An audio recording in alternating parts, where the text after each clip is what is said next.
RCAO, sometimes my heart goes out to him. I feel like you guys are, you kind of put a lot of pressure on him.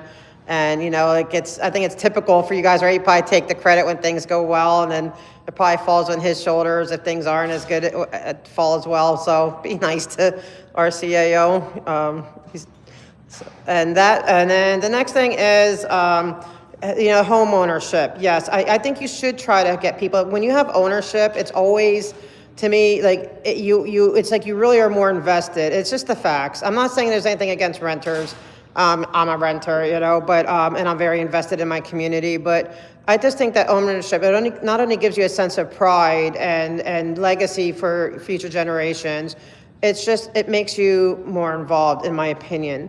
I also want to talk about Ms. Coulter being appointed to the LA Citizen Oversight Committee.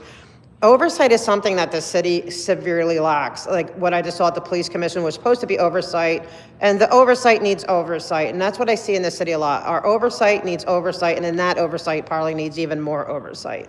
And so, but what I would like Ms. Coulter to realize with the homeless committee is that, because you know what I bring up the issues with Scientology, and there are people who get kicked out for whatever reason. We had Chance, who was kicked out because he's gay, and left with just a little bit of, out from a different state, came here and kicked out to the curb with nothing and had to fend for himself. And then there's also Serge Oblinsky, who I will be talking about in my minute comment.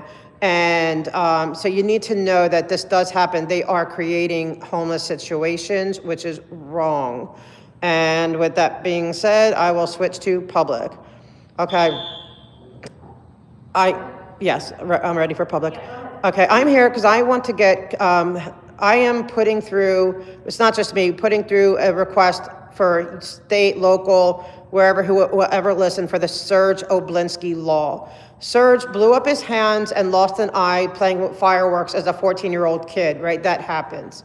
His parents were in Scientology. He was in Scientology Sea Org. But because he's a degraded being for being disabled now, he was kicked out with $500 in his pocket.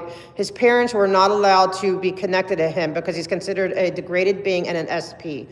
He was homeless on our streets on Hollywood Boulevard for years. The Aftermath Foundation picked him up, got him educated, helped him go back to school and get his life together, help him get what he needed to navigate life as a disabled person. Okay, this is the, Scientology, which, no one's really paying attention to me with doing that, but they did that. And there needs to be a law where that does not happen. That if you are part of an organization, that they have to help you get established if they kick you out.